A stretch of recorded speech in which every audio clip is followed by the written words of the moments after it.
I love that. Both Giannis and Wemby, they put up insane numbers in their first matchup Thursday. Giannis, he went for 44 and 14. Wemby went for 27, 9, and 5 blocks. But look at the minutes. Wemby played 14 fewer minutes and averaged nearly as many points and rebounds per minute as Antetokunmpo did. So, Brian, what was your first impression of last night? This was an epic game. I could go the rest of the show on this game. This game should be the advertisement for the NBA of why you want to watch the NBA. The second night of a back-to-back in January, Giannis puts up that performance.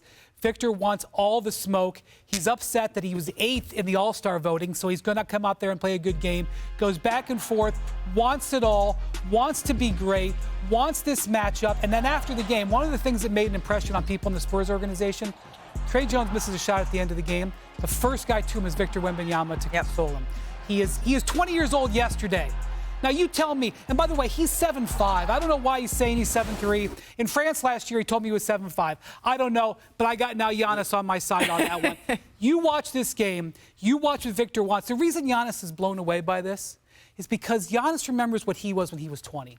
Giannis remembers what he was when he came to the United States as a 20-year-old for the first time and where he was. Now look at where Giannis is. Giannis is thinking about where Victor is going to be in 7 or 8 years, and that's what this is about. This isn't about what's happening now, which was awesome. This is about also where this guy is going. And by the way, Chet Holmgren is a stud too, and Joel Embiid is going to play tonight on ESPN, and we're going to see that guy put on a show. We've never seen big men this talented and this great in the NBA, and it's great every single night. And here we're going to go again tonight. Watch Joel tonight. Brian, you brought up a good point of the context of what Giannis Antetokunmpo was like when he came in the NBA, and I remember spending a couple days with him in Milwaukee, his rookie year, in a little apartment he had, and he was lonely. His family was still in Greece. He was about 170 pounds. He was just starting to get in the lineup, averaging 5-6 points a game. That was how he entered the NBA. This is a player who went toe-to-toe with him last night at 20 years old, who, against a 2-time MVP, how many MVPs is Victor Wembanyama going to win, and how soon is he going to start? Right, exactly. The question, though, for Victor, and I'm glad that you pointed out consoling Trey Jones, because no one wants to win more than Victor Wembanyama does, right? All of us sitting up there, Noah, Woj, Brian, we've all talked to him about that very thing. But despite sort of the flashes of stellar play that we've seen from Victor, it just hasn't translated to wins quite yet. And that's okay, but take a look at this. The San Antonio Spurs, their win percentage, it dropped to .147 last night, on pace to be the worst by a team that picked the #1 overall pick in the draft prior. So obviously there's some restrictions on playing Victor this early in his career, Woj, but what is the Spurs' thought process on how they're trying to use him? You know, he had that ankle injury. They're just trying to be cautious with him. They have a history of that. He's down about 5-6 minutes a game over this stretch. I'm told that will probably start to change and he'll start to tick back up to where he was, but they want to understand his body, and they want to understand how he's reacting to the long season, to the minutes. He's 7'5", and he moves on the court in a way that we've never seen a player that size move.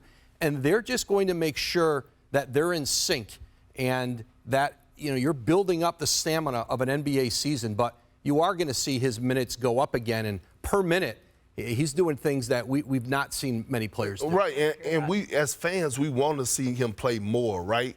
But the Spurs are doing right. Think about the Yao Ming situation. Yao Ming's career was cut short because of his workload at 7'6" when he was playing for the Rockets. Real quick, Giannis, just real quick, they probably got in from Indiana the other morning at about 3 o'clock in the morning. For him to go and do that, people don't know the mindset, the treatment that you have to put in to your body to go out there and perform the way that he did on the back-to-back last night and put on that type of performance. I expected it from Giannis, but seeing Victor go toe-to-toe with him, that's what impressed me so very much over the next month. And we've talked about it as a make-or-break one. What actually do they need to do here? Is there a record they need to hit? What are you looking at? First off, they need to get some momentum. I know that sounds pretty basic, but they need to get some momentum, particularly defensively. When this team was at its best last year and when it won the in-season tournament, it did it on the defensive end, and that's what Darvin Ham has been trying to find. And it's been frustrating, I think, as he's put out sort of lineups that have been more defensive-based than shooting-based. He knows when they're at their best that they are a great defensive team. They've just been okay defensively. With the way LeBron and AD have been playing, if this team defends at the level it can get back to where it needs to be. But that's where they're not all of a sudden going to become a better shooting team overnight. They may have a good shooting game or two. They got to get their defense back. There's a lot of games in there where they should be able to be good on the defensive end of the court. There are, but there are also some games in there that you could easily see them dropping, Zach. Do you agree? Actually, I haven't had a chance to talk to you about this. Do you think their season is sort of hanging in the balance and this kind of turn it one way or another?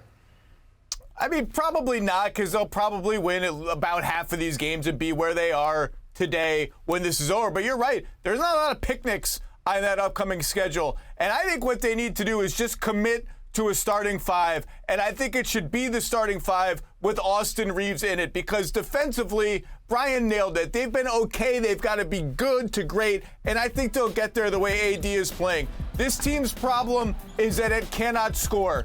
And at some point, they're just going to have to put their best offensive players on the floor and hope that they can find some two-way balance. So if I'm Darvin Ham, I'm finally putting Austin Reeves in the starting five. He did it last game. I'm keeping him there, and I'm going to see what that feels like if I can find an average offense at least if I put all those pieces together. Is the criticism that Darvin Ham is facing fair? That's what happens when you're the coach of the Lakers and you underachieve. So, I mean, when he took the job, he knew that was going to come with it. But I think his track record in that job, he's done pretty well. I mean, it is fair. I mean, we're talking about you're giving some of it. Yeah, I am, because we're talking about, like, one of the most historical franchises, right? They're built on winning championships. They're built on winning games. Like, the culture has been there since the beginning of time. But when I think about the Lakers, like, they got to have those guys they got to find those two players, whether it's Jared Vanderbilt or whether it's going to be, Austin Reeves, and that's asking them much, but they got to go down and get it, like, in the mud a little bit. We need to see some diving on the floor for loose balls. Somebody with a high motor that's going to set the tone like Alex Caruso did for them. Like, somebody got to do the little thing. Important tonight, let's watch LeBron's disposition. He was sick and tired, and maybe sick and tired the last few games. Didn't talk to me the other night. I want to see his mindset in this game tonight. It'll tell me a lot about where they are. Well, you were mentioning the lineup that they went with for much of their journey to the Western Conference Finals last year, Zach. They've only played that lineup for, what, you said 3 minutes this entire season? How much of an issue is that in your eyes? I mean, I've been surprised by it, and they're going to just need more from all the guys who helped them last year. Rui Hachimura's got to get healthy and help them, but I expect LeBron to come out to win tonight.